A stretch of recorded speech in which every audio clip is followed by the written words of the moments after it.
Ukraine and our desire to see that come to an end. And I'm sure we'll be reflecting on other issues of global interest and concern. But welcome to my home here in the wonderful county of Kent. Thank you. It's good to be here. Well, thank you so much for having me, Mr. Foreign Secretary. It's good to see you all and good to see your team here. As you said, this is a very special relationship between our two countries, and I think me being here is just another part of that. So we've already, in the brief time that we've been here, my kids have fallen asleep on your floor. We've gone fishing in the lake outside, and unfortunately, the one strain on the special relationship is that all of my kids caught a fish, but the Foreign Secretary did not. I'm sorry.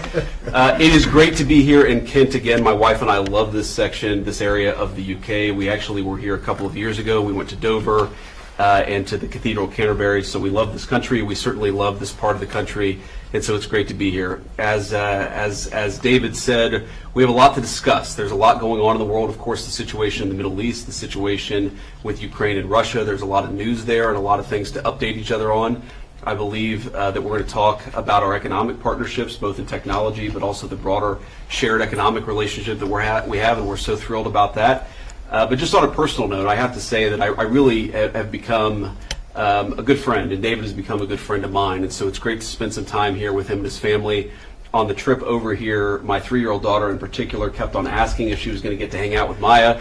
The answer, happily, was yes, and you've been very, very gracious host to me and the whole family, so we're very grateful to that. And to the people of England, I really love this country, and in particular, having never been to this beautiful house before and seen the surrounding area, I just say that the people who built it, the people who sustained it, I think really love the human spirit, and being here lifts up the human spirit. And so I feel, from one vice president to the people of England, thank you for having such a beautiful place for foreigners like me to come and talk about the issues of the day, because we really appreciate it, and we're really thrilled to be here. So to David and your team, thank you so very much.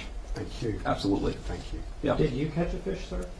I caught a few, actually. Yeah, I don't want to brag, but we did okay. Can you speak to how you became such good friends? Well, you know, David, I guess when you were in opposition, right, and I had just gotten elected to the United States Senate, obviously we come from sort of different political spectrums, but he was kind enough to make time on a visit to D.C. We got to know each other a little bit then and just kept on seeing each other, and our families enjoy each other's company very much, which always helps. But we care about this relationship, and we care about the fact that though we're separated by an ocean, and I guess as Churchill said, by a common language, that we have a lot in common, and there's a lot to do and a lot to work on together. You know, David once said to me, this is probably a couple of years ago, that there's this feeling that the world is in a state of incredible tension. And I certainly felt that a couple of years ago. I think that the President of the United States over the last 6-7 months has done a lot to lower that tension, but there's a lot that the United Kingdom and the United States can do, I think, to bring greater peace and greater stability to the world. And so we share that conviction, and that's made it easy for us to spend time together and work on the issues of the day. Mr. Vice President, some big issues in the Middle East. What do you make of the UK's decision to recognise the state of Palestine? Do you think that's a bad decision? Well, it's one of the things that we're going to talk about. Obviously, the United Kingdom is going to make its decision. We have no plans to recognize a Palestinian state. I don't know what it would mean to really recognize a Palestinian state, given the lack of a functional government there.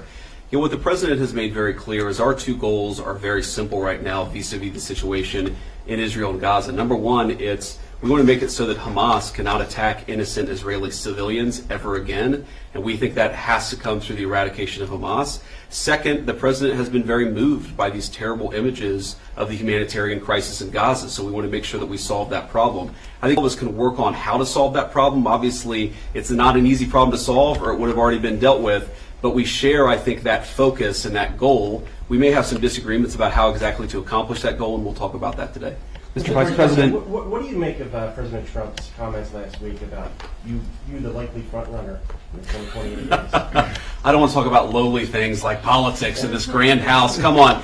Look, I think my view on the politics of 2028 is I'm not really focused even on the election in 2026, much less 1-2 years after that. And if we do a good job for the American people, the politics will take care of itself. So I'm going to try to do a good job for the American people, just as David's trying to do a good job for the people of the UK. Mr. Vice President, was the President given a heads up about Israel's intention to occupy Gaza City?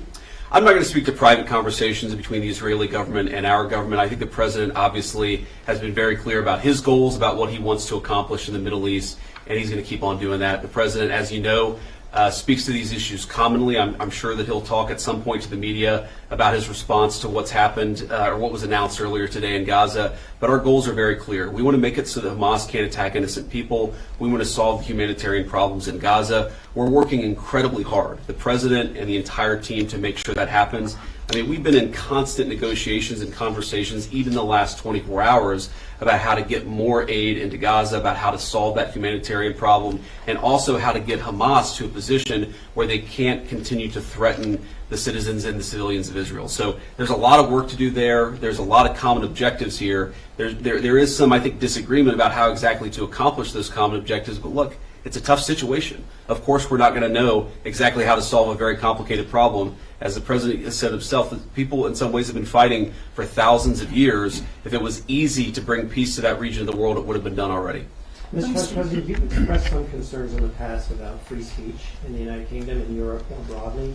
Do you bring any kind of a message to the Foreign Secretary today on that subject? Well, I'd say I've raised concerns about free speech in the United States of America. I think the entire collective West, the transatlantic relationship, our NATO allies, certainly the United States under the Biden administration, got a little too comfortable with censoring rather than engaging with a diverse array of opinions. So that's been my view. Obviously, I've raised some criticism and concerns about our friends on this side of the Atlantic. But the thing that I'd say to the people of England or to anybody else, to David, is many of the things that I worry most about were happening in the United States from 2020 to 2024. I just don't want other countries to follow us down what I think was a very dark path under the Biden administration. So in the spirit of having a good conversation and recognizing the Secretary has a lot of things to do, unless you want to say anything else. Okay. Thank you all so much. Good to see you all. Thank you. Can I just ask just one more question, just one, to the Foreign Secretary? If it's the Foreign Secretary, yes. I'm done answering questions. Foreign Secretary, the UK has taken a different tact on the situation in Palestine and the United States. Do you feel that your friendship with the Vice President might help, have a discussion about ceasefire in Gaza? You know, Prime Minister Starmer is either meeting or discussing these issues with President Trump on a weekly basis, and I am doing the same with Secretary of State Rubio or Vice President Vance. And the truth is, what we all want to see is a ceasefire.